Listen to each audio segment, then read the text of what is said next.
Here's a bit of a surprise. The Wall Street Journal's editorial board has come out vehemently against SESTA.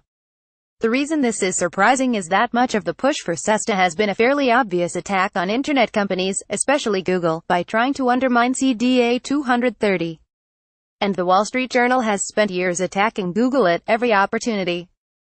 But this time, the editorial gets the story right, highlighting that the effort is clearly being driven by anti-Google animus, even though it will create all sorts of other problems that Google can mostly survive easily. However, the most important part of the editorial details why SESTA is not actually needed. Throughout the process, the backers of the bill always point to Backpage.com as the reason the bill is necessary. As we pointed out when the bill was first released, nearly every quote from senators backing it mentioned how it was necessary to take down Backpage.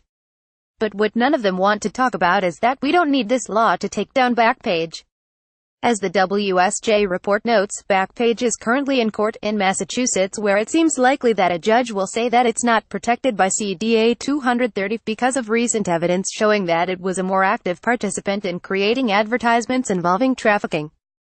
Earlier ruling saying that Backpage was protected by CDA 230 did not have the evidence revealed later that Backpage actually was an active participant, yet neither the California nor federal judge was presented with the evidence in the Senate report that Backpage had edited ads to elude law enforcement.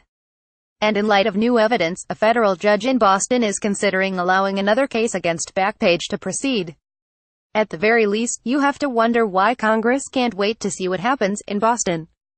Separately, it's widely been reported that the DOJ has begun a grand jury investigation into Backpage.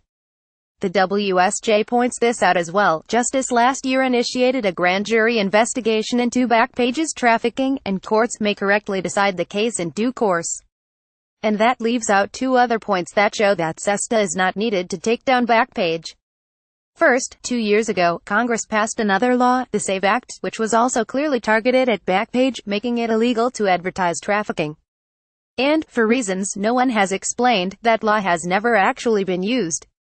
Throughout the entire SESTA process, politicians have acted as if the SAVE Act never even happened. No one has discussed why we need another law on top of that one, or why the SAVE Act has not been used, even though it targets the same issue in a more targeted fashion. And the biggest reason of all that we don't need SESTA to take on Backpage. Backpage has already shut down its adult ads section, due to the mounting pressure from politicians, lawsuits and law enforcement.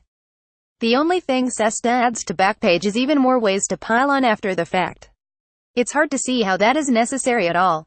Either way, as the WSJ editorial points out, SESTA seems totally unnecessary to deal with the problem that everyone is claiming it's meant to help. But it would cause lots and lots of other problems. Most website operators are aware that people use their platforms for nefarious purposes, but ferreting out criminal activity isn't always easy.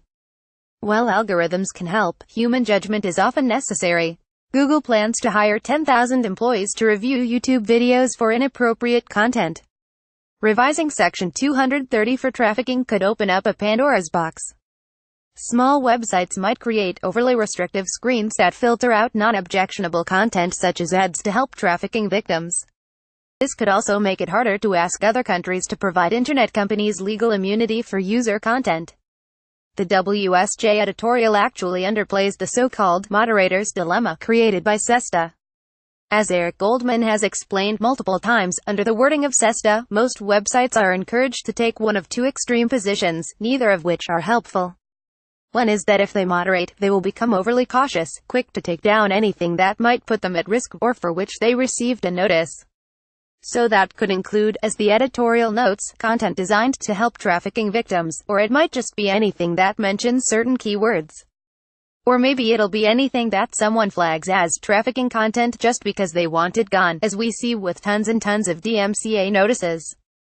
The other option in the moderator's dilemma is not moderate at all.